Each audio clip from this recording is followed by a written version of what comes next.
ஆண்டவர் இயேசு கிறிஸ்துவில் என் அன்பு சகோதர சகோதரிகளே, உங்கள் யாவரையும் நம் ஆண்டவராய் இயேசுவின் வல்லமையுள்ள நாமத்தினால் வாழ்த்துகிறோம். ஆண்டவர் உங்கள் எல்லாரையும் நிறைவாக ஆசீர்வதிப்பார். ஆமென். பக்கத்தில் இருக்கிறவங்களுக்கு நல்ல கை கொடுத்து முகத்தை பார்த்து சொல்லுங்க, ஆண்டவர். நல்ல ஸ்மைல் பண்ணி சொல்லுங்க, ஆண்டவர் உங்களை நிறைவாக ஆசீர்வதிப்பாராக. நீங்க நல்லா இருப்பீங்க.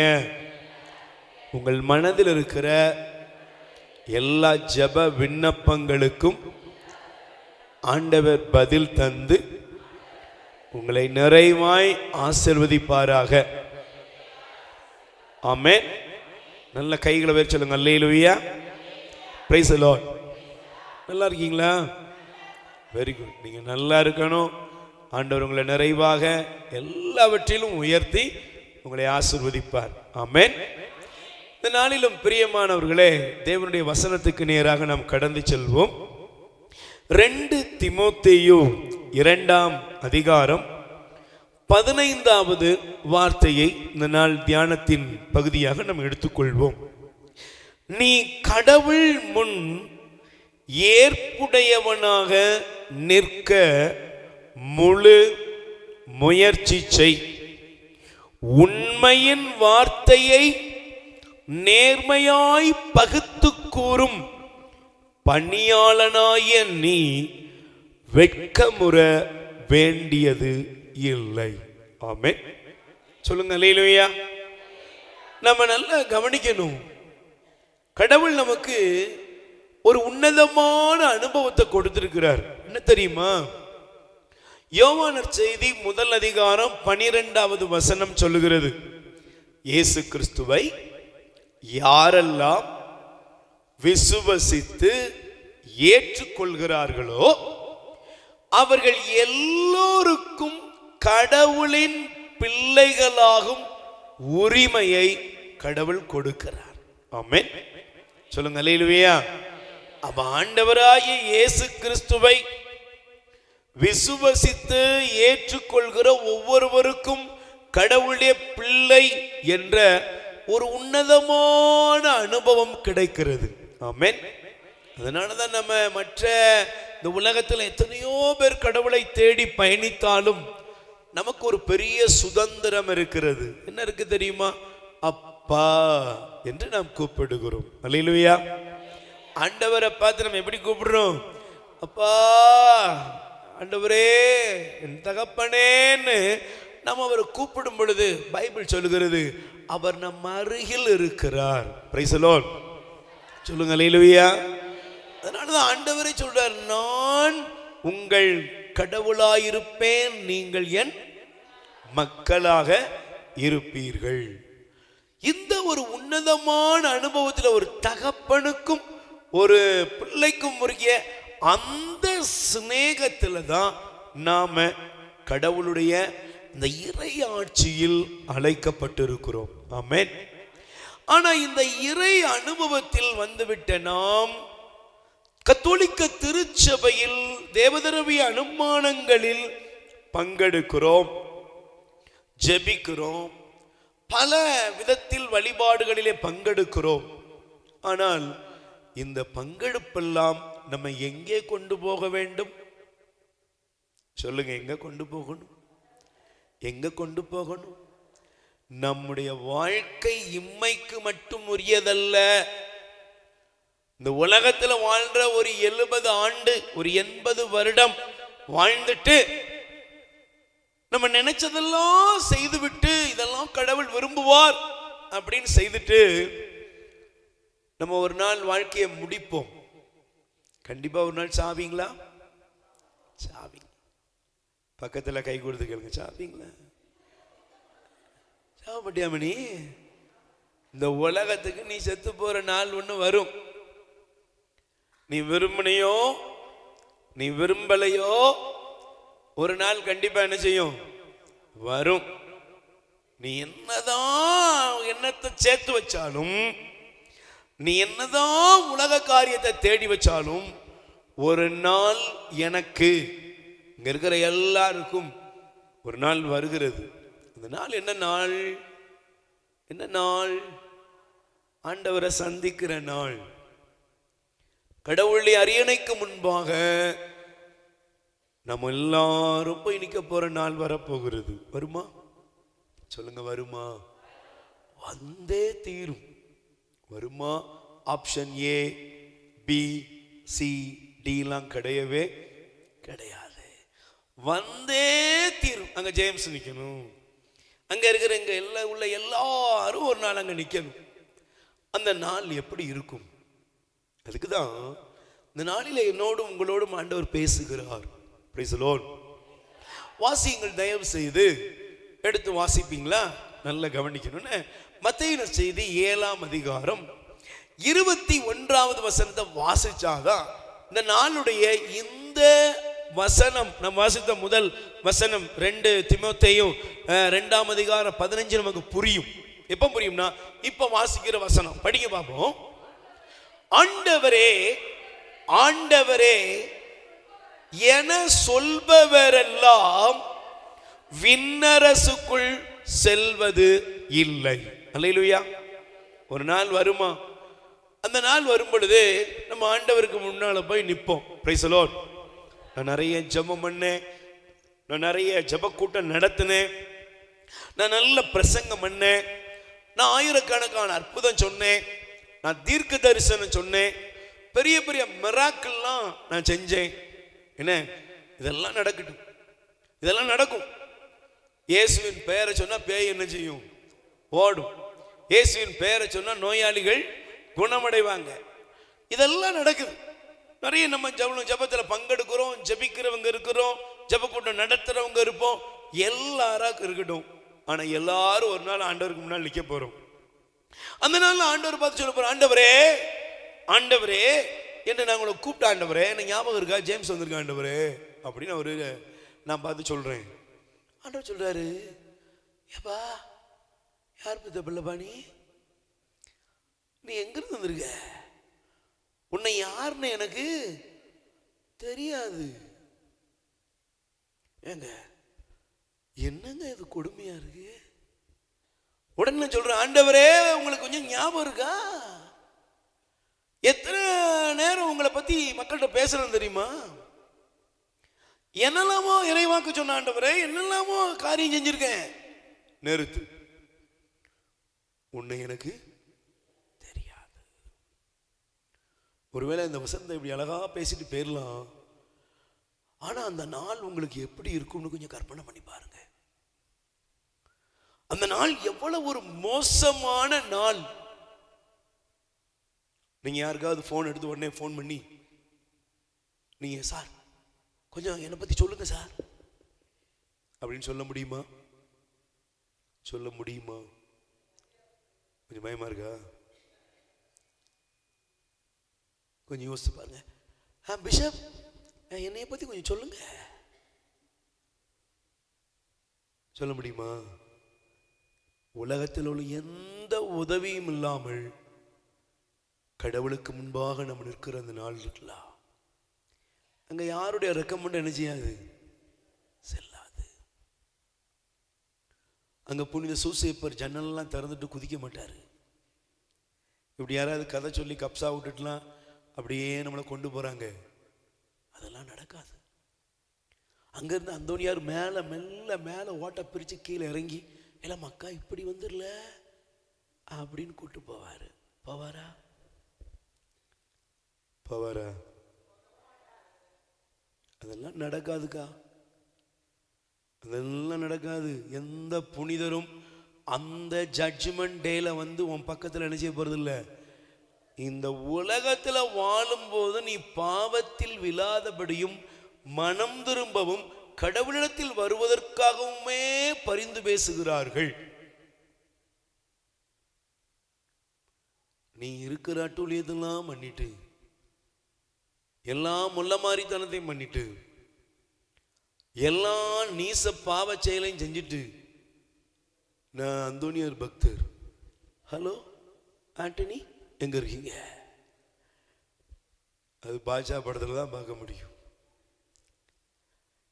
மோட்சத்தில் அது நடக்காது. பூ அப்போ உனக்கு தெரியணும், ஒரு நாள் வரும் கடவுள் என்னை பார்த்து சொல்வாரு, உன்னை எனக்கு அப்படின்னு சொல்லிடக்கூடாதுங்கிறதுக்காக தான் பவுல் 14 திருமுகங்களை அவர் எழுதினாலும் தீமோத்தேயுக்கு எழுதும் பொழுது கொஞ்சம் இல்ல ரொம்ப கண்டிஷனா அவர் கட்டளையாக அவர் சொல்லுவாரு, நீ ஜாக்கிரதையாரு,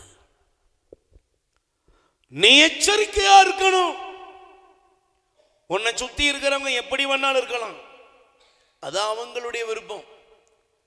ஆனா நீங்களும் நானும் எப்படி இருக்கணும்னா, அதான் அவர் அழகா எழுதுறாரு, தயவு செய்து புரிந்து கொள்ளுங்கள். எப்படி இருக்கணுமா தெரியுமா? கடவுள் முன் ஏற்புடையவனாக நிற்க முழு முயற்சி செய். Price the Lord. நீங்க இன்னைக்கு எதுக்கு வந்திருக்கீங்க தெரியுமா? இன்னைக்கு வந்திருக்க நோக்கம் என்ன தெரியுமா? ஆண்டவரே, என் தேவை சந்திக்கப்படணும். கண்டிப்பா சந்திப்பார். உங்க ஜெபமெல்லாம் நிறைவேறும், உங்க விண்ணப்பம்லாம் நிறைவேறும். அதுல 1% கூட மாற்று கருத்தே கிடையாது.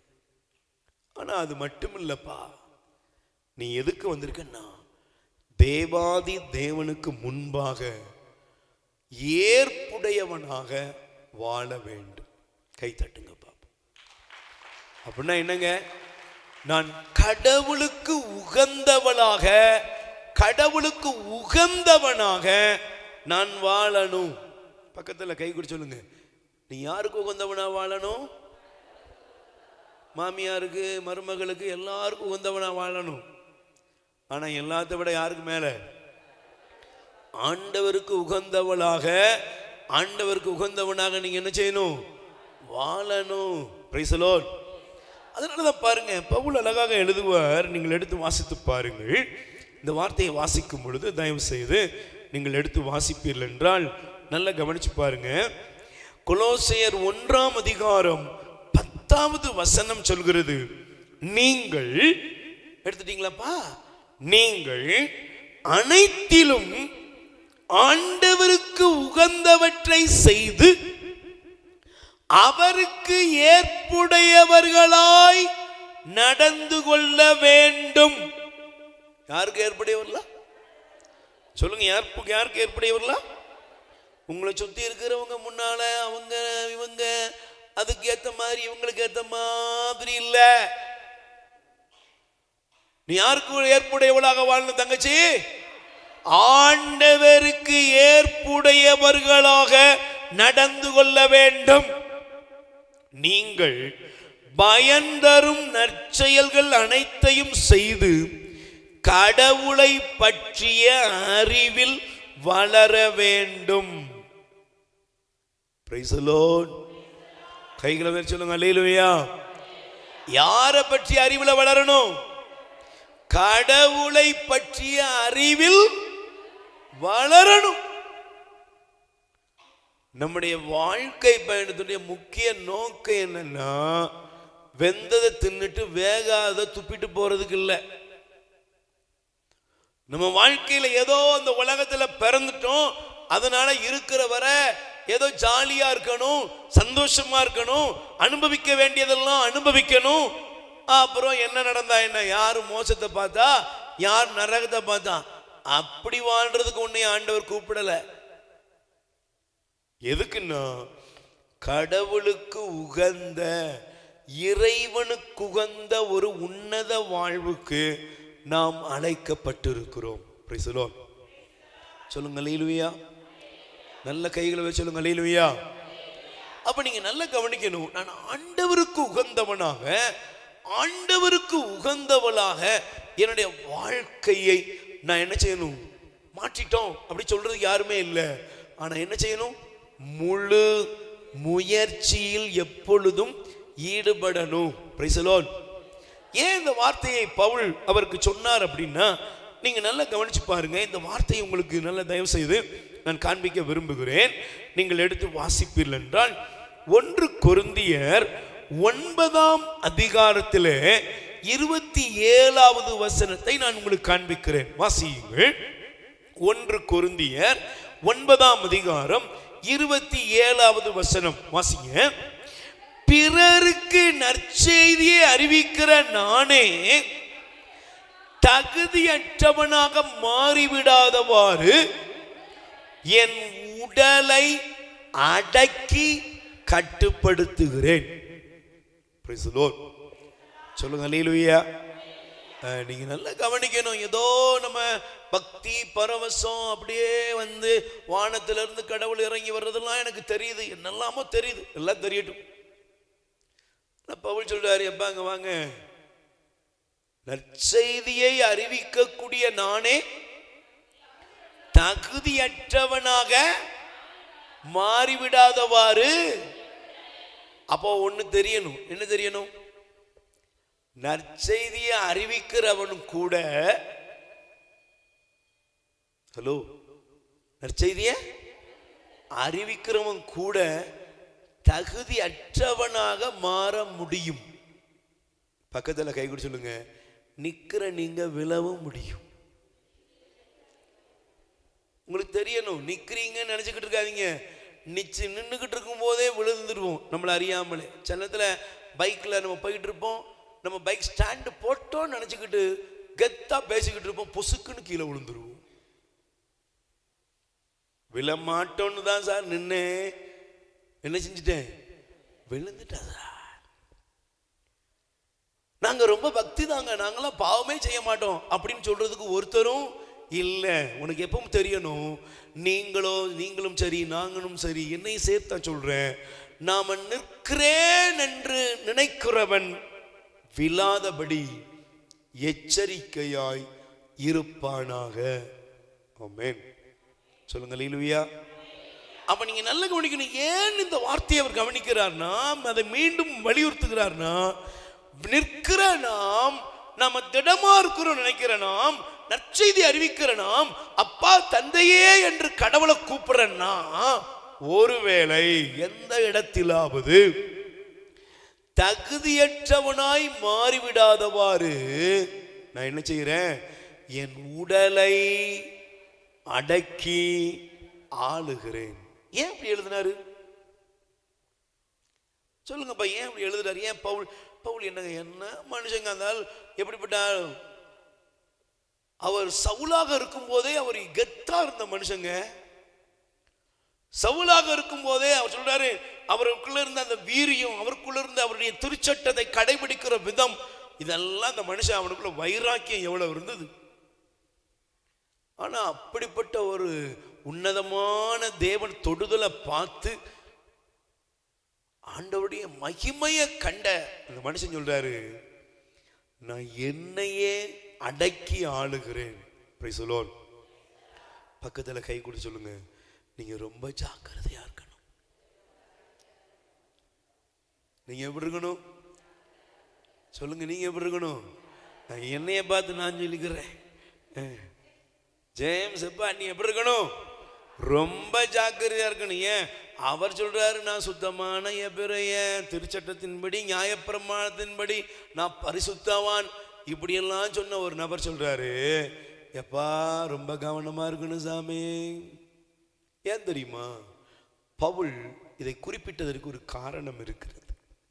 நான் இதை சொல்லி நீங்கள் ஒரே ஒரு 2 முடிந்தால் ஒரு 2 காரியத்தை உங்களோடு பகிர்ந்து போகிறேன்.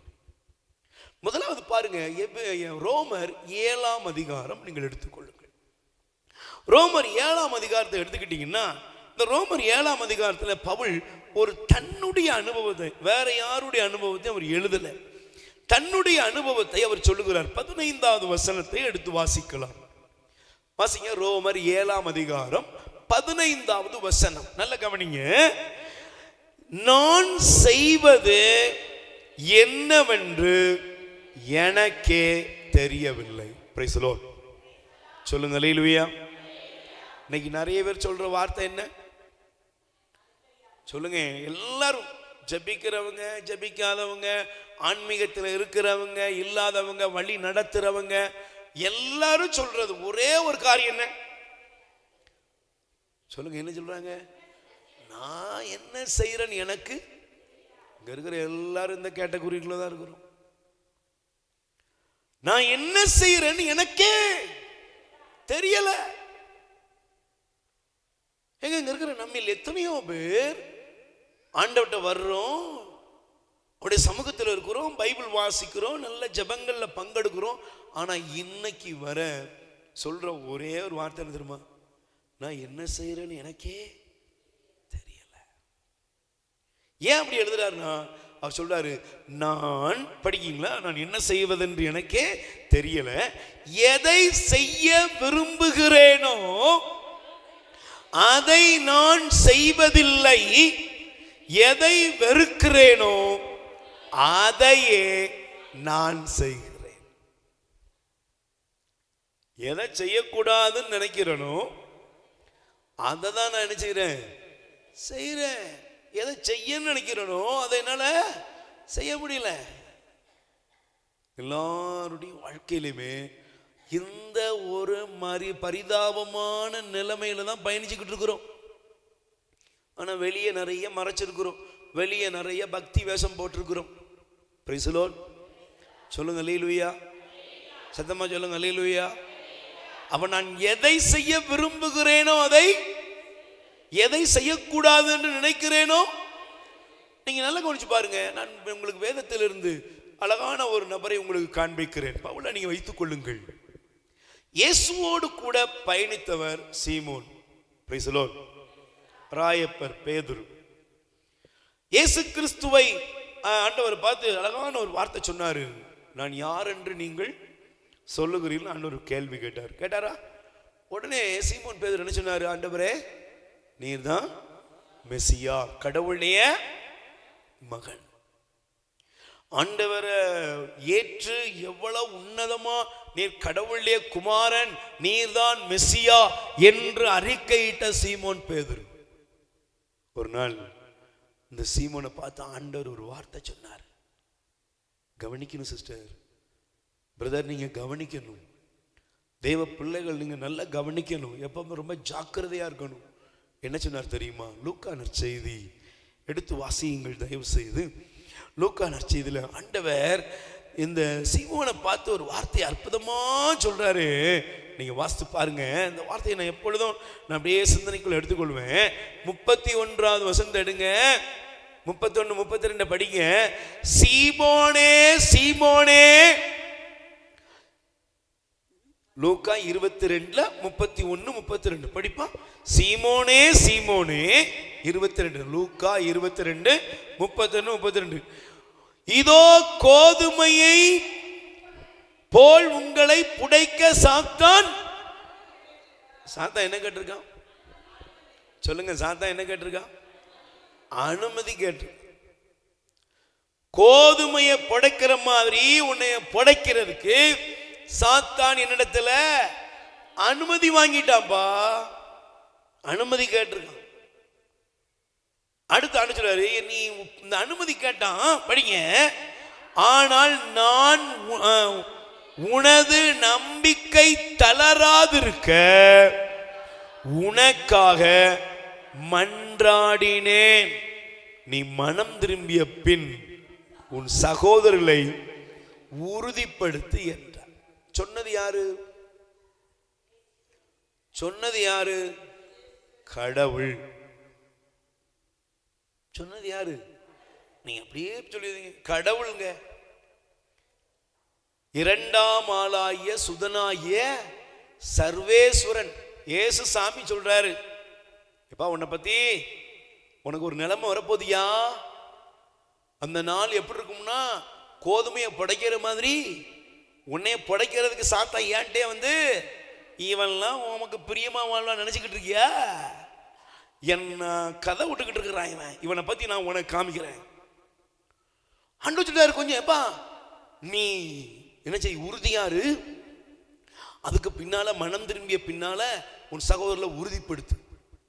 ஆனா நம்ம பாருங்க, நம்மளை பார்த்து யாராவது கொஞ்சம் சிஸ்டர் நீங்க ஜெபத்துல கொஞ்சம் கீழே போயிட்டீங்க கொஞ்சம் அப்படின்னு யாராவது சொன்னா விட்டுருவீங்களா? நீங்க யாரை பார்த்து சொன்ன? Price the Lord. இதே வேகம் தான் யாருக்குள்ளே இருந்துச்சு? சொல்லுங்க, யாருக்குள்ளே இருந்துச்சு? நான்லாம் உசுரை விட்டாலும் அப்படின்னு எல்லாம் சொல்லும்ல, அதே மாதிரி தான் சீமோன் சொல்றாரு. என்ன சொன்னா தெரியுமா? ஆண்டவரே, நீர் விவரம் இல்லாத ஆளு, என்னை பத்தி உமக்கு உசுருன்னு வந்துட்டுனா உசுரே கொடுத்துருவோம்ல. சில நண்பர்கள்லாம் பேசுவாங்க பார்த்துருக்கீங்களா, மாப்பிள்ள உனக்குன்னா முதல்ல நான் இப்ப மாப்பிள்ள முதல்ல ஓடி போறது யார் தான்? அவன் தான். ஏன்னா அப்படிலாம் நான் அனுபவிச்சிருப்போம், ஒவ்வொருத்தருக்கும் அந்த கதியில வந்திருப்போம்ல. அல்லேலூயா. மச்சான் உங்களுக்கு ஒண்ணுன்னா நாங்க நிப்போம்ல. பேதுருவும் சொல்றாரு, சீமோன் சொல்றாரு ஆண்டவரே, வாசிங்க, படிக்கீங்களாப்பா? படிங்க பாப்போம். அதற்கு பேதுரு, ஆண்டவரே, உம்மோடு சிறையிலிடப்படுவதற்கும் ஏன் சாவதற்கும் நான் ஆயத்தமாய் உள்ளேன். இது எதுல இருந்து வந்தது? இந்த சத்தம், இந்த வீராப்பு, இந்த வசனம், இதெல்லாம் எதுல இருந்து வந்தது? எதுல இருந்து வந்தது? எதுல இருந்து வந்தது? உங்க சுயத்திலிருந்து வந்தது. உங்களை பத்தி உங்களுக்கு தெரியாது. பக்கத்துல கை கொடுத்து சொல்லுங்க, உங்களை பத்தி உங்களுக்கு, உங்களை பத்தி உங்களுக்கு, நீங்க யாரு அப்படின்னு உங்களுக்கே தெரியாது. எல்லாம் விடு, ரெண்டு கதையை விடுறதுல இதையும் சேர்த்து விட்டுட்டு போக வேண்டியதானே. காசா பணமா பேசுறத பேசிட்டு போயிரோம்யா. பிரச்சனை ஒரு நாள் தீரல, 2 நாள் தீரல, 3 நாள் தீரலன்னா நம்ம இங்க இருந்து வேற எங்கேயாவது மணி அடிக்க போயிருவோம். Price the Lord. சொல்லுங்க அல்லேலூயா.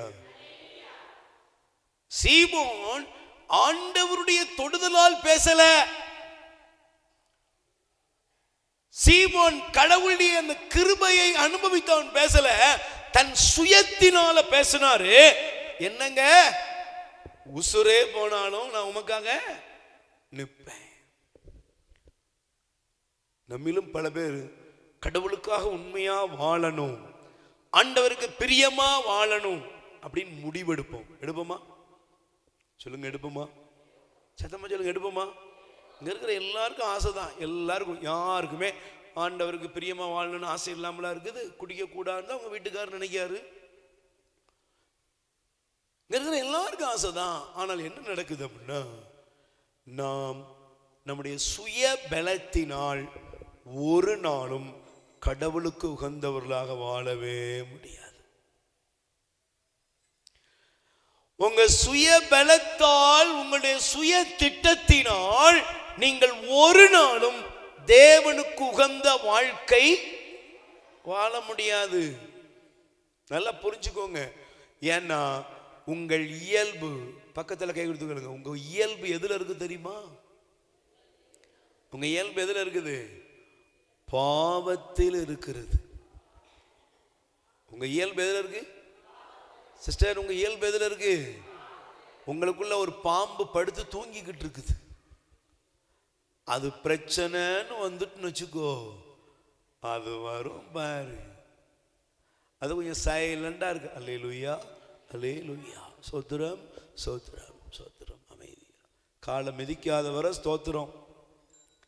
பக்கத்து வீட்டுக்காரி வந்து நின்று பார்க்கட்டா, அப்புறம் தெரியும்.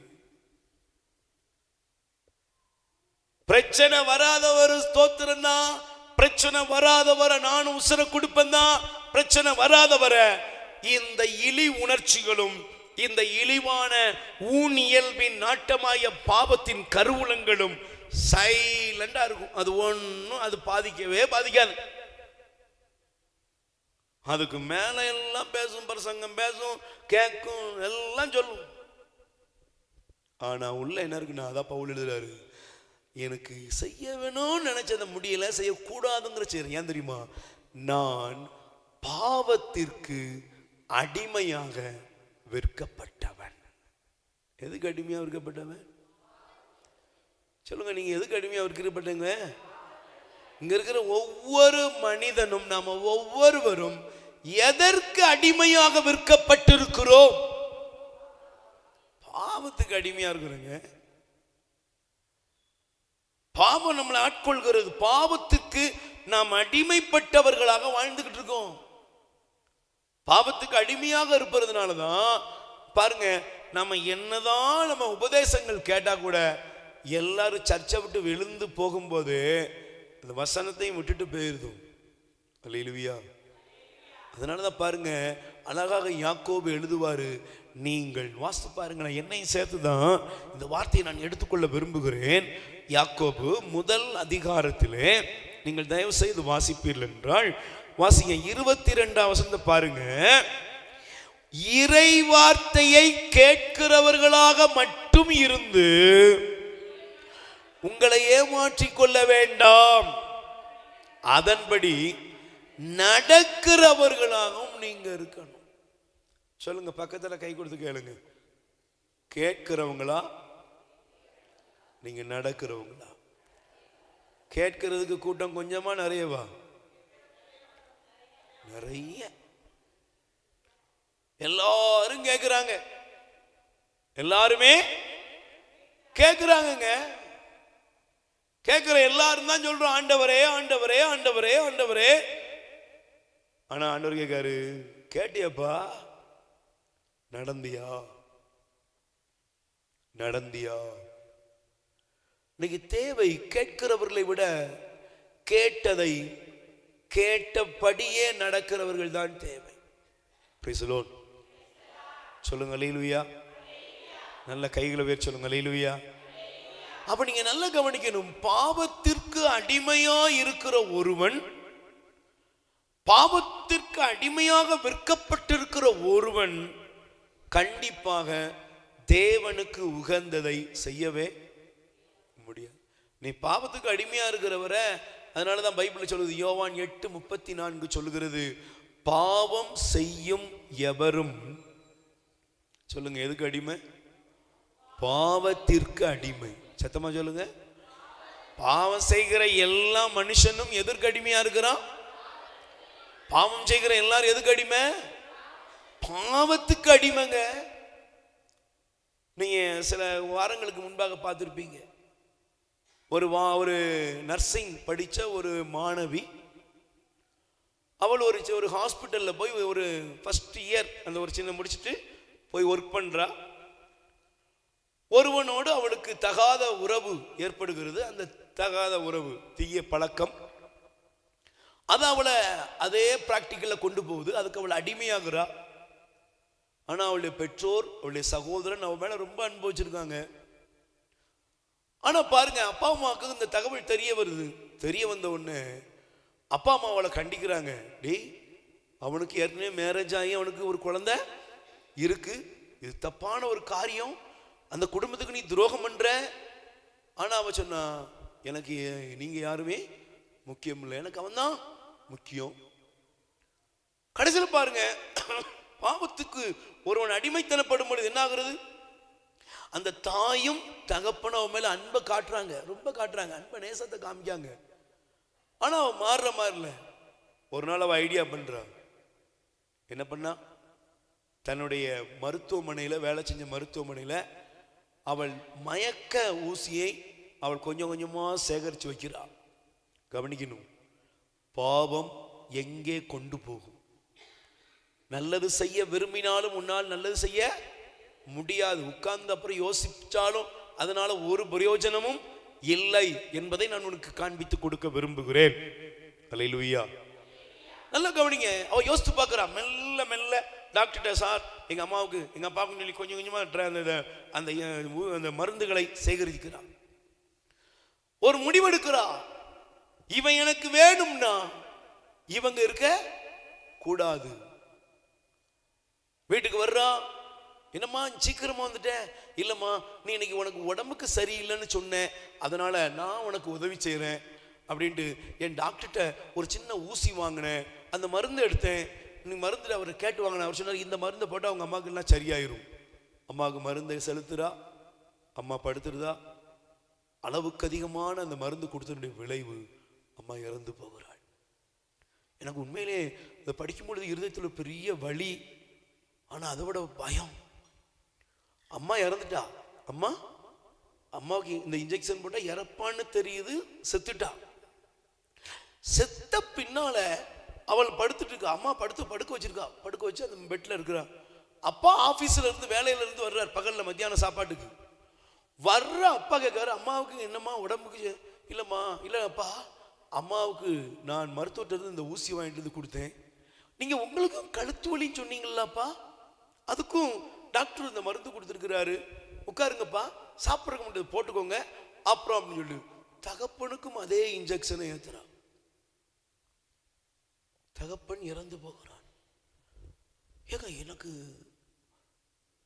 மனித வாழ்க்கையினுடைய பாவத்தினுடைய அடிமைத்தனத்தை குறித்து நான் உட்கார்ந்து யோசிக்கும் போது, பெத்த தகப்பனையும் தாயையும் கொலை பண்ணிட்டு அவ காதலனுக்கு போன் பண்ணி சொல்றா, இனிமே பிரச்சனை எல்லாம் முடிஞ்சது நமக்கு. அவளுடைய சகோதரன் அடிக்கிறான். அந்த கால் அட்மெண்ட் என்னன்னு தெரியல, அப்பா நான் வீட்டுக்கு வந்தேன், அப்பா அம்மா இறந்துட்டாங்க. கடைசியில் சகோதரனுக்கு எப்படி அப்பா அம்மா ஒரேனே இருப்பாங்க? அவன் மூலமா தகவலை கடைசியில் கண்டுபிடிக்கிறாங்க. அப்பதான் சொல்லப்படுது, ஒருவன் மீது வைத்த தவறான பழக்கம் எங்க கொண்டு போய் நிப்பாட்டிட்டு பெற்றோரை கொலை செய்கிற இடத்தில் கொண்டு போய் நிறுத்துகிறது. பிரதர் சிஸ்டர், நீங்க நல்லா கவனிக்கணும். பாவம் என்பது ஏதோ சாதாரண விஷயம் நீ நினைக்காத. ஜாலியா இருக்கிறது பாவமா? நான் என்னுடைய சுகத்தை தேடுவது பாவமா? நான் கொஞ்சம் எனக்கு விரும்பின மாதிரி வாழ்ந்துக்கிறேன், இதெல்லாம் பாவம்னு சொல்றீங்களே ஐயா. இன்னைக்கு ஏன் நிறைய பேருக்கு கிறிஸ்தவம் பிடிக்கலன்னா, கிறிஸ்தவம் இந்த கிறிஸ்து காண்பிக்கிற வழி புனிதம், பரிசுத்தம், அது அவர்களுக்கு என்ன இல்லை, இடையூறா இருக்கு. இன்னைக்கு ஏன் மேலை நாடுகள்ல கிறிஸ்தவத்தை விட்டு எல்லாரும் வெளியேறி விட்டார்கள்? கிறிஸ்தவ ஆலயங்கள் மூடப்பட்டு. அட, கிறிஸ்தவ ஆலயங்கள்லாம் மூடப்பட்டுட்டா உலகம் சீக்கிரம் அழிய போகுதுன்னு அர்த்தம். இயேசு மீண்டும் வரப்போறார். எப்போ வருவார் தெரியுமா? இந்த உலகத்துல விசுவாசி எல்லாம் இல்லாம போறான் ஒரு நாள். ஏன்னா அழகாக பைபிள் சொல்லுகிறது, இயேசு மீண்டும் இந்த உலகத்திற்கு வரும் பொழுது, நான் சொல்லல, இயேசு சாமியே சொன்னாரு, விசுவாசத்தை காண்பாரோ. கவனிக்கணும், உன் விசுவாசத்தை காத்துக்கிடுறதுக்கு தான் இந்த நாளை ஆண்டவர் உனக்கு கொடுத்திருக்கிறார். அப்ப பாவத்தை நீங்கள் நினைக்கிற மாதிரி சுகபோகம், இது என்னுடைய சுய தேவை, இல்லனா இது என்னுடைய பர்சனல். நீங்க நிறைய சொல்றாங்க, நான் யாருக்கும் பாதிப்புலாம் உண்டாக்கல, இது என்னுடைய பர்சனல் பிரதர், இதெல்லாம் பாவம் கிடையாது அப்படின்னு அநேகர் தங்களுக்கு தாங்களே சாக்கு போக்கு சொல்லி வாழ்ந்து கொண்டிருக்கிறோம். நல்லா கவனிக்கணும். நான் இந்த வசனத்தை எடுக்கும் பொழுது ஆண்டவர் என்னோடு கூட பேசுகிற இந்த வார்த்தைகள் நான் எனக்காகவும் உங்களுக்காகவும் எடுத்துக்கிற இந்த நேரத்தில் பாருங்க, நான் இந்த பெண்ணை பத்தி சொன்னேனா கேட்டீங்களா? ஐயோ கோபம் வருது பார்த்தீங்களா? ஆனா பைபிள்ல இப்படிப்பட்ட ஒரு நபர் இருக்கிறாரு. யாரு? நல்லா கவனிங்க. இதெல்லாம் மறைக்காம வேதம் எழுதியிருக்கு. அதனாலதான் இது பேர் வேதம், இதான் சத்தியம் அப்படின்னு சொல்றோம். தாவீதுக்கு ஆண்டவர் மேல ரொம்ப அன்பு, அப்படிதானே? தாவீதுக்கு ஆண்டவர் மேல, பக்கத்துல கை கொடுத்துக்கங்க, உங்களுக்கும் ஆண்டவர் மேல ரொம்ப. எத்தனை பேர் இயேசுவை லவ் பண்றீங்க? லவ் பண்றியாப்பா?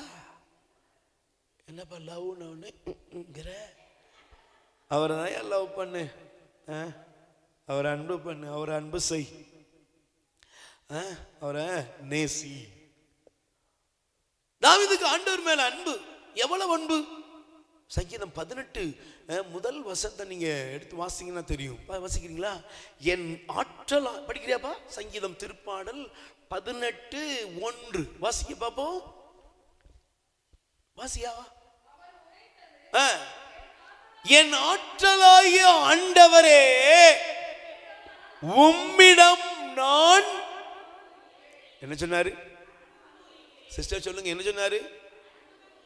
யார் அன்பு செய்யறான்? என் பலனாகிய கர்த்தாவே, என் பலனாகிய ஆண்டவரே, நான் உம்மை அன்பு செய்கிறேன். என்ன சொன்னாரு? என் பலனே கர்த்தர் தாங்க, என் பலனே ஆண்டவர் தாங்க, அவரை நான் அன்பு செய்யறேன்னு சொன்னார். இவ்வளவு தூரம் தேவனை அவர் அன்பு செய்தார். நீங்க நல்லா கவனிக்கணும். இந்த அன்பு செய்த தாவீது ஒரு நாள் கோலியாத்துக்கு முன்னால போய் நின்னாரு. நின்னாரா? சொல்லுப்பா, நின்னாரா? கோலியாத்துக்கு முன்னால போய் நிக்கிறாரு. சவுலுக்கு முன்னால் நின்னாரு. சவுலுக்கு முன்னால் நிற்கும் போது வீர வசனமா பேசினாரு. என்ன பேசினாரு? இவனை பத்தி பயப்படாதீங்க, இந்த விருத்த சேதனம் இல்லாதவனை பத்தி நீங்க பயப்படாதீங்க. இவன்லாம் ஒரு ஆளே கிடையாதுங்க, மேட்டரே கிடையாதுங்க நமக்கு.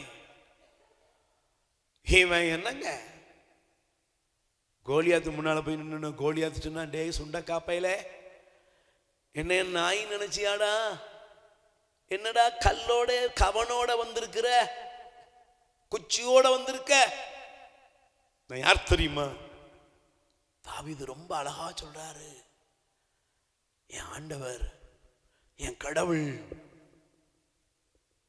எவ்வளவு அழகா பேசுறார் தெரியுமா? ஒத்த கல்லு தாங்க. கோலியாத்து கீழே விழுந்தான், ஜெயம் எடுத்துட்டாரு. எடுத்தாரா? பேசுங்க, நேரம் இல்லை, பைபிள்ல வாசிக்கிறதுக்கு நேரம் இல்லை. எடுத்துட்டாரா? வெற்றி பெற்றார்.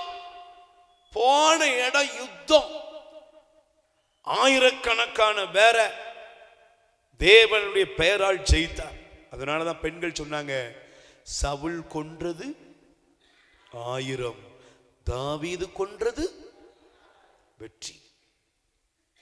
ஆனா ஒரு நாள் அதே தாவீது, ஆண்டவரே உங்களை நான் லவ் பண்றேன்னு சொன்ன தாவீது ஒரு நாள் மாலையில எந்திரிச்சாரு. அப்படியே ஒரு வாக்கிங் போனாரு. அப்படியே ஜன்னல் திறந்துருந்துச்சு, அப்படியே பார்த்தாரு. பார்த்தாரா? பார்த்தாரா? பார்த்த உடனே என்ன சொன்னாரு? சொல்லுங்க, என்ன சொன்னாரு? கை கொடுத்து சொல்லுங்க. கர்த்தர் இருந்தாரா, காந்த கண்ணு இருந்துச்சா?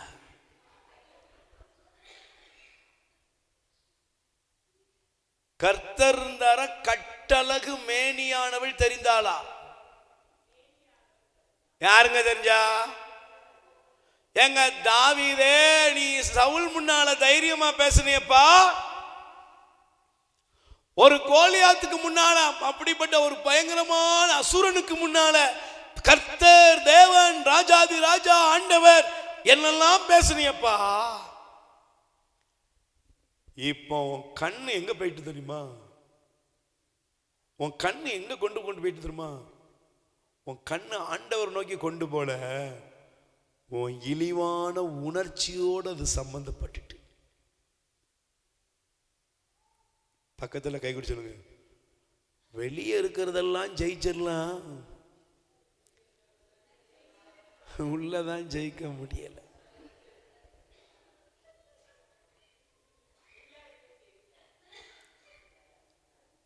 வெளியெல்லாம் ஜெயிச்சிடலாம்ல, வெளியே இருக்கிறதெல்லாம் ஜெயிச்சிடலாம், ஆனா உள்ள இருக்கிறத ஜெயிக்க முடியல. வெளியே அவ்வளவு ஜெயம் எடுத்த தாவீது, ஆண்டவருக்குள் அவ்வளவு பலமாய் தேவனே நான் உம்மை அன்பு செய்கிறேன் என்று சொன்ன தாவீது, ஒரு சாதாரண ஒரு பெண்ணுடைய அந்த பார்வை அவனை கவர்ந்தது. உடனே அவன் முட்டி போடல, ஜெபம் பண்ணல. ஏன்? பக்கத்துல கை கூட சொல்லுங்க, உள்ள செயல்பட ஆரம்பிச்சிட்டுனா ஜெபம்லாம் பறந்துரும். உள்ள உனக்குள்ளே ஒரு உலகம் உருவாகும். என்ன தெரியுமா பைபிள் சொல்லுகிறது? வாசிக்கிறியாப்பா? யாக்கோபு 1ஆம் அதிகாரம் எடுத்துக்கொள். யாக்கோபு 1ஆம் அதிகாரம் நல்லா கவனிக்கணும்.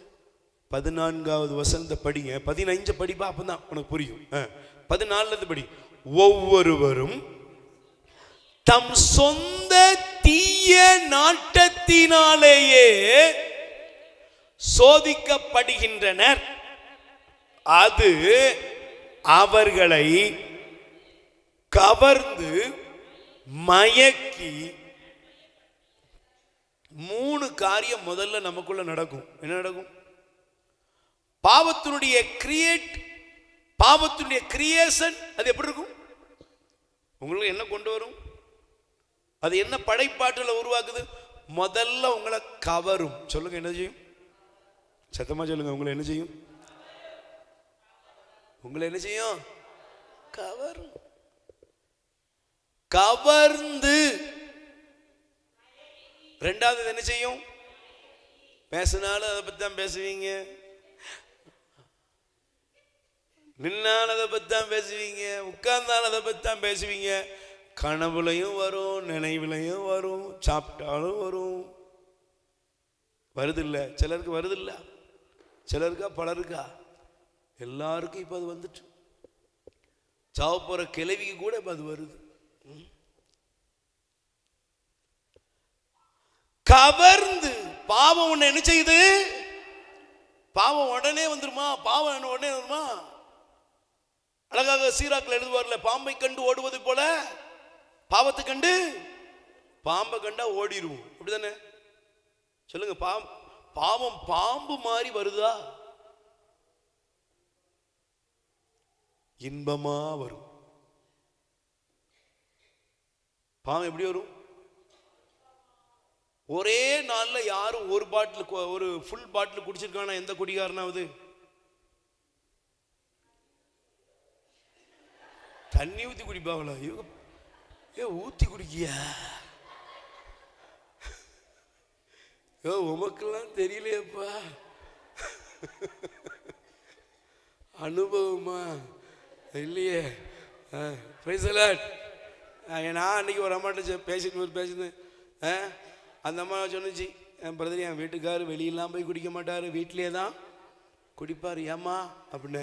நான் தானே அவருக்கு கம்பெனி கொடுக்குறேன்னுச்சு. என்ன அது சொல்லிச்சு? வெளியே போயாவ எங்க? நானே எங்க அத்தானுக்கு என்ன செஞ்சுக்கிறேன்? கம்பெனி கொடுத்துக்கிறேன். 2 பேரும் மட்டையாயிருவா. அப்புறம் இன்னைக்கு நிறைய வீட்டில் இப்படி இதெல்லாம் பழக்கமாயிட்டே வருது. திருவிழா பெருலான்னு குடும்பமா குடிக்காங்க. சரி, இப்ப நான் நினைக்கிறேன், யாராவது ஒரே நாள்ல ஒரு பாட்டில் தண்ணி அடிச்சிருக்கானா? சொல்லுங்க. எவனும் ஒரே நாள்ல முதல் நாள்ல ஒரு குடிச்சானா? அவ்வளவு இல்ல. இது என்ன செய்யுது? ஒரே ஒரு, நீ குடிகாரலாம் கேளு, விளையாட்டுத்தனமா சாதாரணமா சும்மா ஜாலிக்கு ஒரே ஒரு பெக்கு ஃப்ரெண்டு குடிச்சுக்கிட்டு இருக்கும்போது முதல்ல இருந்து ஒரே ஒரு மடக்கு தாங்க குடிச்சேன். இன்னைக்கு யாருப்பா? என்னால் அதுல இருந்து வெளியே வரவே முடியல. குடும்பமே அழிஞ்சு போச்சு. மனைவி விட்டுட்டு போயிட்டா, பிள்ளைங்களை இழந்துட்டோம். இப்படி அழுதுகிட்டு இருக்கிற நிறைய பேர் வெளியே உட்கார்ந்துருக்கான். Price the Lord. சொல்லுங்க அல்லேலூயா. அப்ப இந்த உலகத்தில் வாழக்கூடிய எந்த பாவத்தில் விழுந்து கிடக்கிற மனிதனா இருந்தாலும் ஒரே நேரத்தில் நடக்கல. நீங்க பாருங்க, இந்த தாவீதுனுடைய பாவம் ஒரே நாள்ல நடந்ததா? இல்ல. அதனாலதான் போட்டிருக்கு, முதலில் பாவம் மனிதனை கவரும். சொல்லுங்க, என்னது? பாவம் என்ன செய்யும்? சத்தமா சொல்லுங்க. என்ன செய்யும்? கவரும். பாவத்துக்கு ஒரு பெரிய சக்தி இருக்கிறது. என்ன தெரியுமா? அது மனிதனை கவர்ச்சிக்குள் கொண்டு போகும். Price the Lord. சொல்லுங்க அல்லேலூயா. அது அவனை கவரும். சில பேருடைய பேச்சே கவர்ந்துரும். பார்த்திருக்கீங்களா? நீங்க எத்தனையோ குடும்பங்கள் அப்படி நெருக்கிட்டு போகுது. வயசு வித்தியாசம் இல்லாம பேசுறாங்க. வயசு வித்தியாசமே இல்லை. நான் முந்தா நேரத்துக்கு ஒரு 2 நாள் ஒரு சகோதரர் வந்து தியான இல்லத்துல வந்து யாரோ ஒருத்தர் அனுப்பியிருக்கிறாங்க. சாகலான்னு நினைச்சு போனவரை அனுப்பியிருக்காங்க. நாங்கிட்ட உனக்கு என்னப்பா பிரச்சனை அப்படின்னு அந்த மனுஷன் அழுதுகிட்டு சொல்லுவார். தகப்பனா சொல்லுவாரு, ஒரு தகப்பன் அப்படி சொல்ல மாட்டான். என் மகா 4 பிள்ளைகளுக்கு தாய். ஆனா என்னுடைய மகள் அவளுடைய கணவரை விட்டுட்டு அவளை விட பல வயசில் குறைஞ்ச ஒருத்தன் போய் வாழ்ந்துகிட்டு இருக்கிறான். ஏன் யோசித்து பாருங்க. இன்னைக்கெல்லாம் முறைகேடாக நெறிகேடாக வாழ்கிறவர்கள். இன்னைக்கு எத்தனையோ பேர் பாருங்க, இந்த செல்போன்ல வர்ற ஒரு இந்த சொல்றாங்க சேட்டிங்க நம்ம சொல்றாங்க, என்ன அப்படி சொல்லுங்க எனக்கு தெரியல, பாருப்பா சேனையா மரியாயின் சேனையா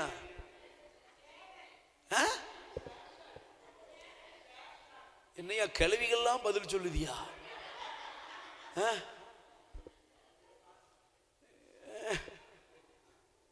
இல்ல கிளவிமாலாம் பதில் சொல்லுது, ஒரு குமரி கூட சொல்ல மாட்டேங்க. அவ்வளவு கிளவிக்கு விவரம் தெரியுத. என்னமா சொல்றாங்க, சரி வாட்ஸ்அப்புங்க இன்ஸ்டாகிராமுங்க என்ன எளவோ போ. ஆனா இது மூலமா என்ன நடக்குது? சொந்த கணவனுக்கு துரோகம், சொந்த மனைவிக்கு துரோகம். ஏங்க ஒரே நாள்ல துரோகம் நடந்துச்சா?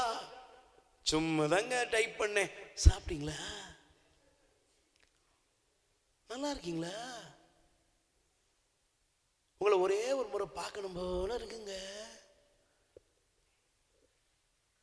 இப்படி தாங்க ஆரம்பிச்சாங்க. இன்னைக்கு எங்க கிடக்காங்க? துரோகம்ங்கிற குழிக்குள்ள கிடக்குறாங்க. அல்லேலூயா. நீங்க நல்லா கவனிக்கணும். பாவம் மனிதனை கவர்கிறது. சகோதரியே சகோதரனே, வாலிப மகனே மகளே, திருமணமான சகோதரனே சகோதரியே, நீ எந்த பாவத்தினால் கவர்ந்து இழுக்கப்பட்டிருக்கிறாயோ அந்த பாவத்தின் மீது உனக்கு இருக்கிற கவர்ச்சி மாறாத வர நீ பாவத்தை விட்டு வெளியே வரவே மாட்ட. ஏன்? அதுக்குள்ள உனக்கு ஒரு பெரிய கவர்ச்சி இருக்கு. அது கவர்ந்ததுனால என்ன ஆயிட்டு தெரியுமா? அது உன்னை மயக்கிட்டு எழுதிட்டு. தாவீது அழகா சொல்லுவாரு, அதுல போட்டுக்கு பாருங்க. தாவீது பார்த்தான், கவரப்பட்டான். மயக்கினதுனால என்ன பண்ணா தெரியுமா? அவள் யாரென்று அறிய ஆள் அனுப்பினான். என்ன செஞ்சானா? அவ யாரு ஆள் அனுப்புனாங்க. இன்னைக்கு எத்தனை குடும்பங்கள் இங்க இருக்கிற ஒவ்வொருத்தரும் நம்ம எல்லாம் பக்தியா இருக்கலாம், நமக்குள் எந்த பாவத்தில மயங்கி கிடக்குறோங்கிறத கொஞ்சம் கவனி. எந்த தீமையில கவர்ந்து இழுக்கப்பட்டிருக்கிறாய் சகோதரனே சகோதரியே, அதை நீ கவனிக்கணும். மூன்றாவது அது சொல்லுது, அது தன்வயப்படுத்துகிறது. அப்படின்னா என்ன தெரியுமா? கை கொடுத்து சொல்லுங்க, இனிமே நீங்க நீங்களாவே இருக்க மாட்டீங்க.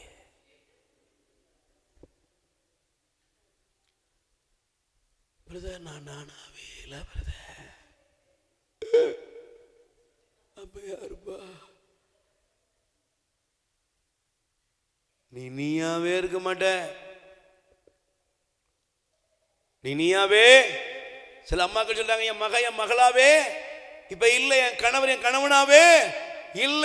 ஏன்? அவர்கள் எந்த தீமைக்கு கவரப்பட்டு எந்த தீமையில் மயங்கி கிடக்கிறார்களோ அது அவர்களை இயக்குகிறதே தவிர அவர்களால் நீதிக்கோ கடவுளுக்கோ பிரமாணிக்கத்துக்கோ அவர்களால் பயணிக்க முடியாது. நல்ல கவனிக்கணும்,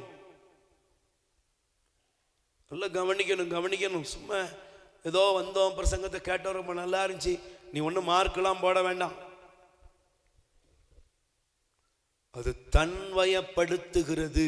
அப்படின்னு என்ன எனக்கு தெரியுமா? தன்வயப்படுத்தினா இனிமேல் நீங்களோ என்னையும் சேர்த்தான் சொல்றேன், நாம விரும்புகிறபடி நம்மளால வாழவே முடியாது. அது என்ன பண்ணுதுமா? பாவத்தை பெற்றெடுக்கிறது. பாவம் கருக்கொண்டு அதனுடைய முடிவை எதை கொண்டு வரும் தெரியுமா? சாவை கொண்டு வரும். என்ன கொண்டு வரும்? தாவீது எங்க கொண்டு போனார் தெரியுமா? கூப்பிட்டாரு, விசாரிச்சாரு, வர செய்தாரு, பாவம் செஞ்சாரு. அதோட முடிஞ்சிட்டா? சொல்லுங்க, அதோட முடிச்சிட்டா? இச்சை விபச்சாரம் முடிவில் எதில் கொண்டு விட்டுச்சு? கொலை பாதகத்தில் கொண்டு போய் முடிச்சு.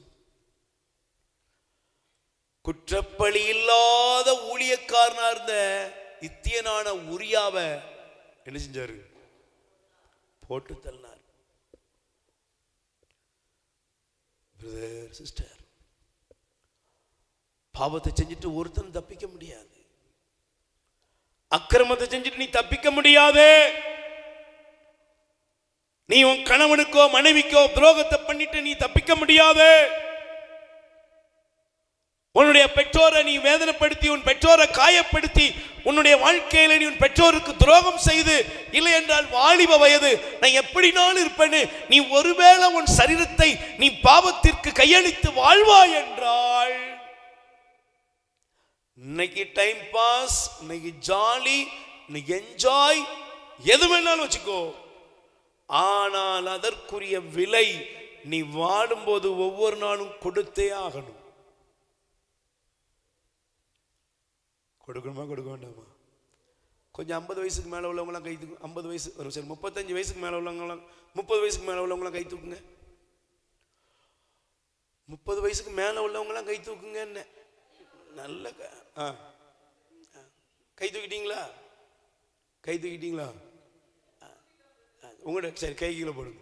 இப்போ உங்கள்கிட்ட ஒரு கேள்வி கேட்குறேன், நீங்கள் பதிலுக்கு கையை மட்டும் தூக்கி முடிச்சிருங்க. என்ன, நான் என்னுடைய 30 வயசுக்கு, என்னுடைய வாலிப வயதில் என்னுடைய வாழ்க்கையில் நான் செய்த குற்றங்கள், குறைகள், பாவங்கள், தவறுகள், நான் தவறினது, அது ஏதோ ஒன்று தவறு, ஏதோ ஒன்று இருக்கலாம்.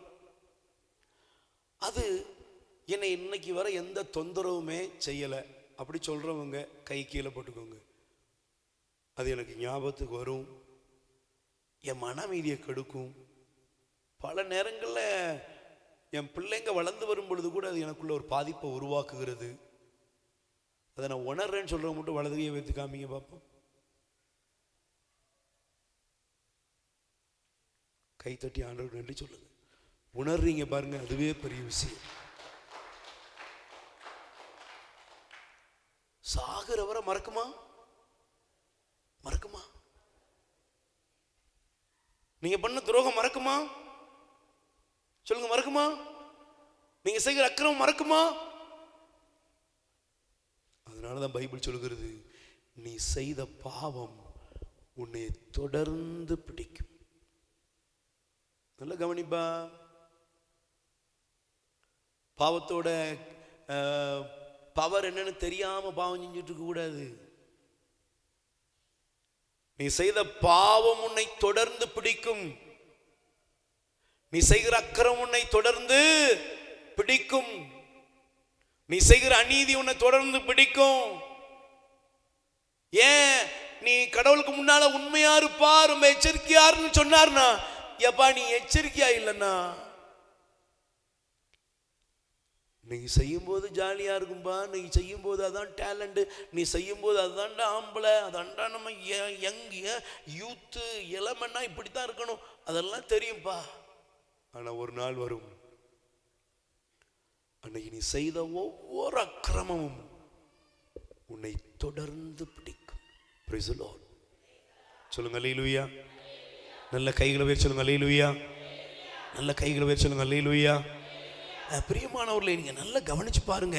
நான் இந்த வார்த்தையை வாசிக்கும் பொழுது நம்ம ஒவ்வொருத்தருடைய இருதயத்திலும் ஒரு பெரிய மாற்றத்தை ஆண்டவர் நமக்கு தர வேண்டும். Price the Lord. சொல்லுங்க அல்லேலூயா. ஹல்லேலூயா. சொல்லுங்க அல்லேலூயா. ஹல்லேலூயா. Price the Lord. சொல்லுங்க அல்லேலூயா. வாசிங்க தயவு செய்து நீதிமொழிகள் 13ஆம் அதிகாரம் 21வது வசனத்தை நீங்கள் எடுத்துக்கொள்ளுங்கள். தயவு செய்து எடுத்துக்கொள்ளுங்கப்பா. நீதிமொழிகள் 13ஆம் அதிகாரம் 21வது வசனம் வாசிங்க. பாவிகளை என்னதுமா? நல்ல எல்லாம் சொல்லுங்க. என்னது தொடருமா? என்னது? பாவிகளை எது சார் பின்தொடரும்? பாவிகளை தீங்கு என்ன செய்யுமா? பின்தொடரும். Price the Lord. சத்தமா சொல்லுங்க அல்லேலூயா. ஹல்லேலூயா. நல்ல பக்கத்துல கை குடி சொல்லுங்க. பாவம் செய்கிறவனை அவன் செய்த பாவம் அவனை பின்தொடரும். என்ன செய்யும்? அப்படின்னா இது அவனோட முடிஞ்சிருமா? முடிஞ்சிருமா? முடிஞ்சிருமா சிஸ்டர்? மகன் எப்படி இருப்பான்? மகன் எப்படி இருப்பான்? மகா எப்படி இருப்பா? நீ என்ன செஞ்சியோ அதை சுமக்க போறது யாரு? அது யார் தலையில தூக்கி போடுற? உன் பிள்ளைகளின் பிள்ளைகளுக்கு மீதும் அது வரும்.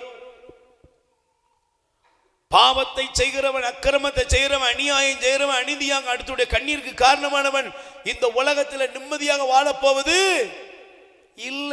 அவன் பிள்ளைகளுக்கு எதை விட்டுட்டு போறான்?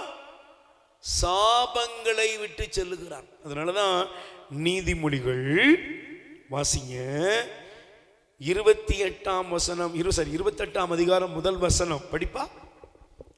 நீதிமொழி 28:1 பொல்லாங்கு செய்தோரை எவரும் பின்தொடர்ந்து செல்லாதிருந்தும் அவர்கள் ஓடிக்கொண்டே இருப்பார்கள். எப்படி இருப்பாங்களா சொல்லுங்க? பொல்லாது செய்யறவன், அநியாயம் பண்றவன், அக்கிரமம் பண்றவன், ஊரடிச்சு உலையில போடுறவன், குடிகாரன், தாறுமாற வாழ்றவன், விபச்சார கள்ளன், ஆண்டவரை விட்டு விட்டு மந்திரவாதங்கள் பில்லி சூனியங்களை தேடி ஓடுகிறவன்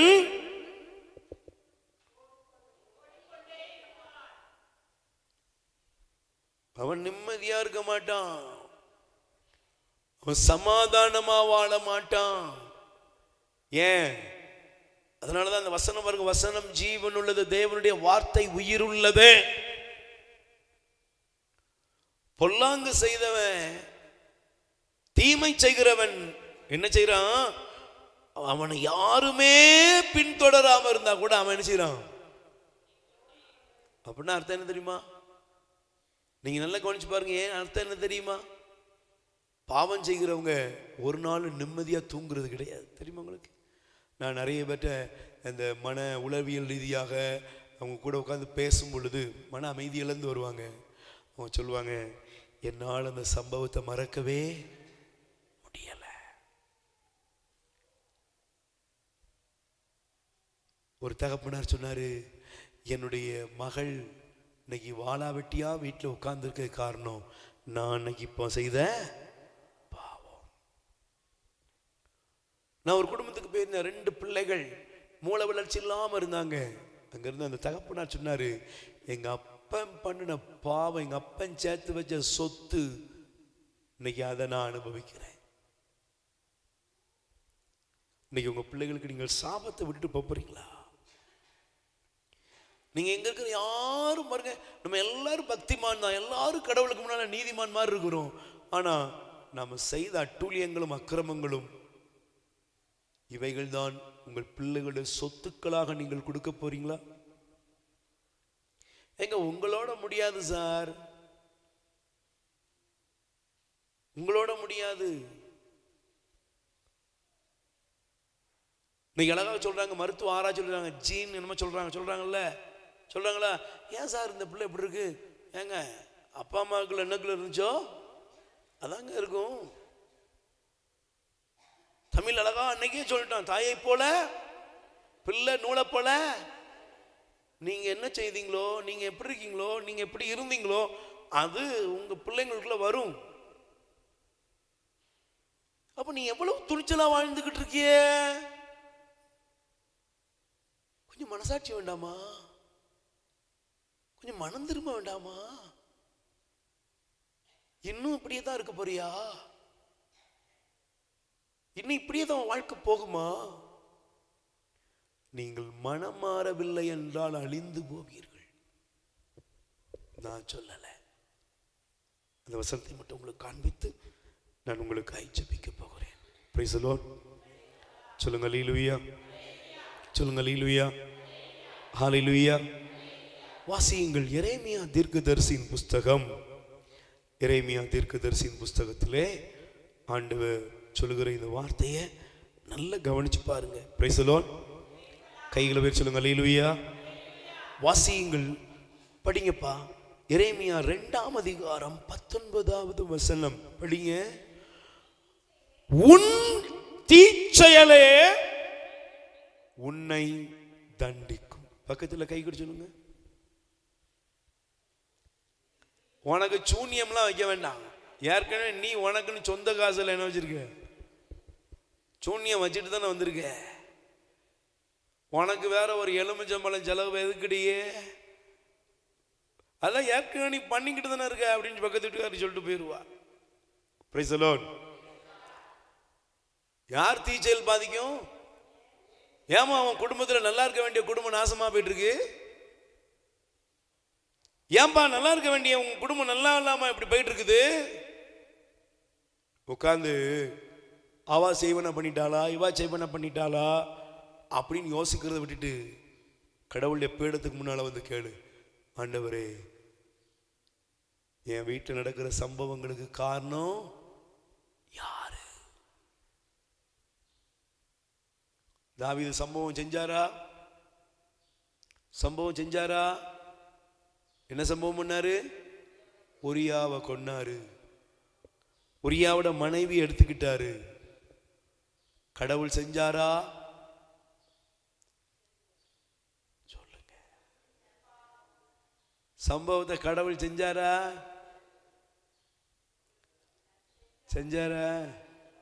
அவர் நியாயாதிபதி. அவர் நீதியில தவறவர் இல்ல. சிந்தன ரத்தத்துக்கு என்ன உண்டு? சிந்தன ரத்தத்துக்கு அவர் மதிப்பு கொடுக்கிறாரு. அதனாலதான் தாவீது சொன்னாரு, நீர் தண்டனை தீர்ப்பில் ஏன் ஆண்டவரே எனக்கு இப்படி பண்ணீங்க அப்படின்னு தாவீது எழுதல. என்ன எழுதினார் தெரியுமா? சங்கீதம் 51 எடுத்து வாசிக்கிறீங்களா? 51ஆம் அதிகாரம் 4வது வசனம். உமக்கு எதிராக நான் பாவம் செய்தேன், உம் பார்வையில் தீயது செய்தேன், எனவே உம் தீர்ப்பினால் உம் நீதியை வெளிப்படுத்தியுள்ளீர். உம் தண்டனை தீர்ப்பில் நீர் மாசற்றவராயிருக்கிறீர்.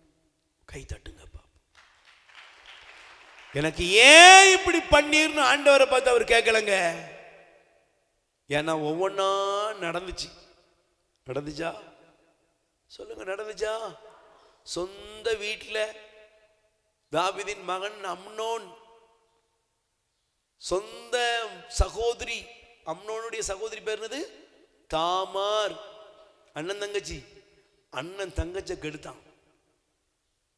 இந்த செய்தி அறிஞ்ச உடனே அப்சலோம், அவன் யாருன்னா அண்ணன் அம்னோனுக்கு, அம்னோனை கொன்னான். கவனிங்க, வெளியே இருந்தெல்லாம் வாழ் வராது. பக்கத்து வீட்டுக்காரக்கா உன் வீட்டு பக்கத்துல குப்பையை அள்ளி போட்டு ஒரு கொஞ்சம் தூசி வந்தா கூட அது சண்டையை கொண்டு வந்துடும். ஆனா குப்பை சாக்கடை எங்க இருந்து வெளியே இருந்து வராது, உன் வீட்டுக்குள்ள வரும். கவனி. அதனால தான் சொன்னாரு, வெளியே இருந்து இல்லப்பா, உன் வீட்டிலிருந்தே உனக்கு நான் வாளை உருவாக்குவேன்.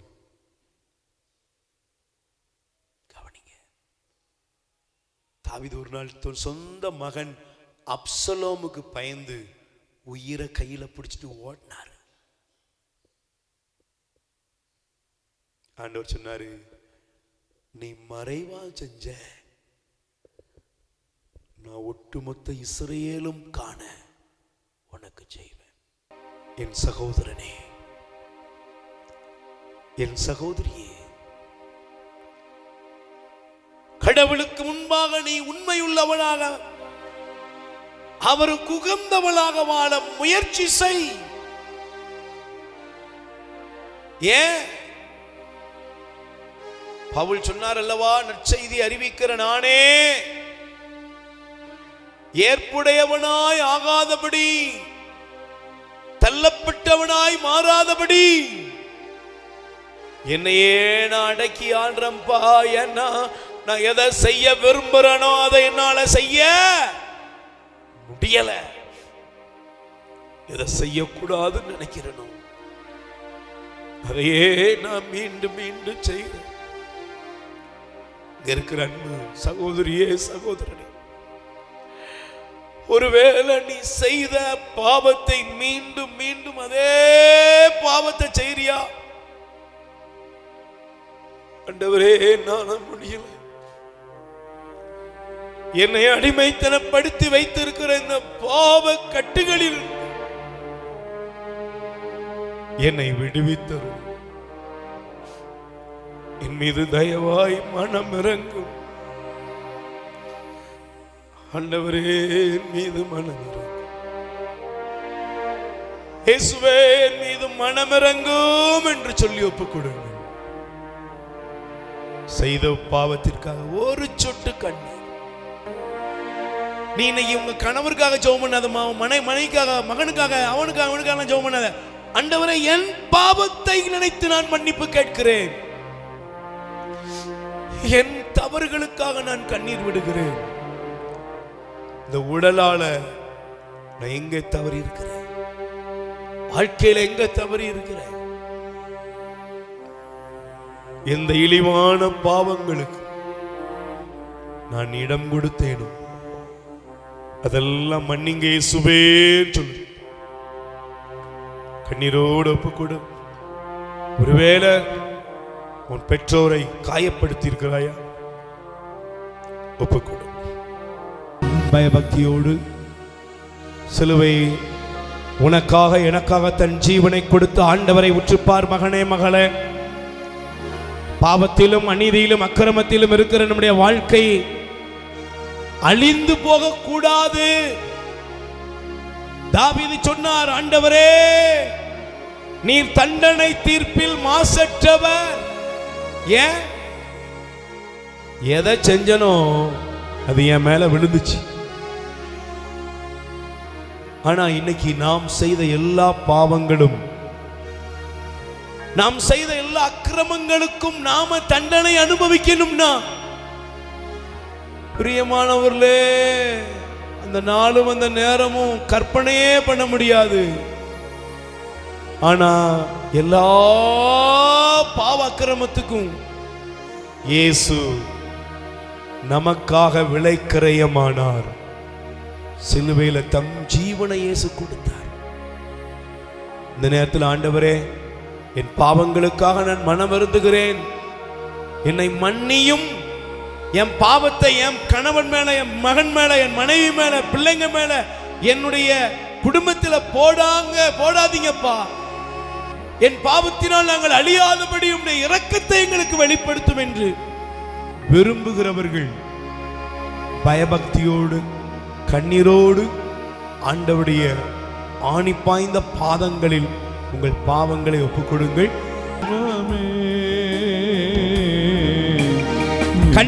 கண்ணீரோடு வா, மனஸ்தாபத்தோடு வா.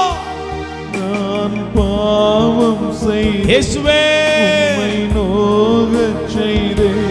நான் பாவம் செய்தேன், உம்மை நோகச் செய்தேன். கண்ணீரோடு ஒப்புக்கொடுப்போம். உம்மை தேடாமல் வாழ்ந்து வந்தேன். இயேசுவே, எங்களை மன்னியும். இயேசுவே, உம்மை தேடாமல் எல்லாரும் தாகத்தோடு ஒப்புக்கொடுப்போம். ஆண்டவரே, என்னை மன்னியும் ஐயா. இயேசுவே, என்னை மன்னியும் தெய்வமே. கண்ணீரோடு ஒப்புக்கொடுப்பா. மூட நம்பிக்கைகள், மந்திரவாதங்கள், பில்லி சூனியங்கள், நாள் நட்சத்திரம், ஜோசியம், ஜாதகம் எல்லாத்தை விட்டு வெளியே வா. இயேசுவே, எங்கள் பகை உணர்வுகள் மாறுவதாக. இயேசுவே, என் தெய்வமே, ஒப்புக்கொடுப்போம்.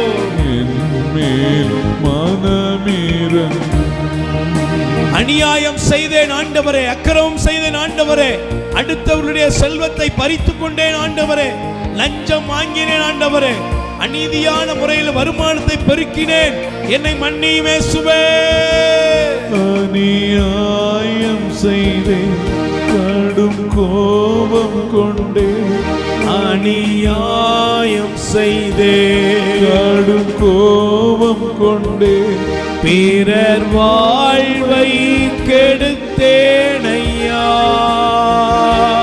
பிறர் வாழ்வை கெடுத்தேன். சொந்த மாமனார் மாமியாரை அவமானப்படுத்தி காயப்படுத்தி வேதனைப்படுத்திய நேரத்துக்காக மன்னிப்பு கேட்போம்.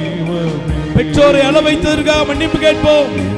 பிள்ளைகளுக்கு முன்மாதிரியாக இல்லாததற்காக மன்னிப்பு கேட்போம்.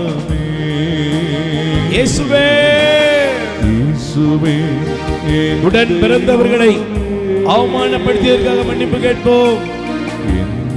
பக்கத்தில் வாழக்கூடியவங்களுக்கு நல்ல முன்மாதிரி சேர்ந்து சொல்லுங்கள். ஆண்டவராய் இயேசுவே, ஆண்டவராய் இயேசுவே, நற்கருணை நாதரே, நற்கருணை நாதரே, எங்கள் மீது இரக்கமாயிரும். எங்கள் மீது இரக்கமாயிரும். என் கடவுளாய் ஆண்டவரே, என் கடவுளாய் ஆண்டவரே, நான் செய்த பாவங்களை எல்லாம் செய்த பாவங்களை எல்லாம் உணர்ந்து உம் பாதம் ஒப்புக் கொடுக்கிறேன். உணர்ந்து உம் பாதம் ஒப்புக் கொடுக்கிறேன். இந்த பாவ செயல்கள் பாவ செயல்கள் வேண்டாம் ஆண்டவரே, வேண்டாம் ஆண்டவரே. பாவத்தினுடைய தண்டனை தீர்ப்பிலிருந்து பாவத்தின் தண்டனை தீர்ப்பில் என்னை விடுவிக்கும்படியாக என்னை விடுவிக்கும்படியாக எனக்காக கல்வாரி சிலுவையிலே எனக்காக கல்வாரி சிலுவையில் நீர் இரத்தம் சிந்தினீர். நீர் இரத்தம் சிந்தினீர். உம்முடைய திரு இரத்தத்தினால் திரு இரத்தத்தினால் என்னை கழுவி அருளும். என்னை கழுவி அருளும். எங்கள் மீது இரக்கம் வையும். எங்கள் மீது இரக்கம்.